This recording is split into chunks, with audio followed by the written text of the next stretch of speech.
சொல்றாரு. అయితే దేవుడు దేనిని చూడమంటున్నాడు? సింగத்தை அல்ல, ఒక సింహమును కాదు, ஒரு பெரிய விலங்கை அல்ல, ఒక పెద్ద ఒక జంతువులు కాదు, ஒரு அருவருப்பான காகத்தை பார்க்க சொல்றாரு. ఒక పనికిరాని కాకిని చూడమంటున్నాడు. அருமையானவர்களே, ప్రియమైన వారలారా, வீட்டுல பூனை வளர்க்கலாம், ఇంటిలో ఒక పిల్లిని సాకవచ్చు, நாயை வளர்க்கலாம், ఇంటిలో కుక్కను పెంచవచ్చు, வளர்க்கலாம், ఒక చిలకను పెంచుతున్నారు. ஆனா காக்காவை வளர்க்க முடியுமா? అయితే కాకిని ఎవరైనా పెంచగలరా? காரணம் என்ன?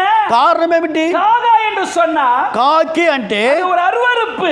దాన్ని చూస్తేనే వికారంగా ఉంటుంది. ஆனா ஆண்டவர் சொல்லுகிற வார்த்தை என்ன?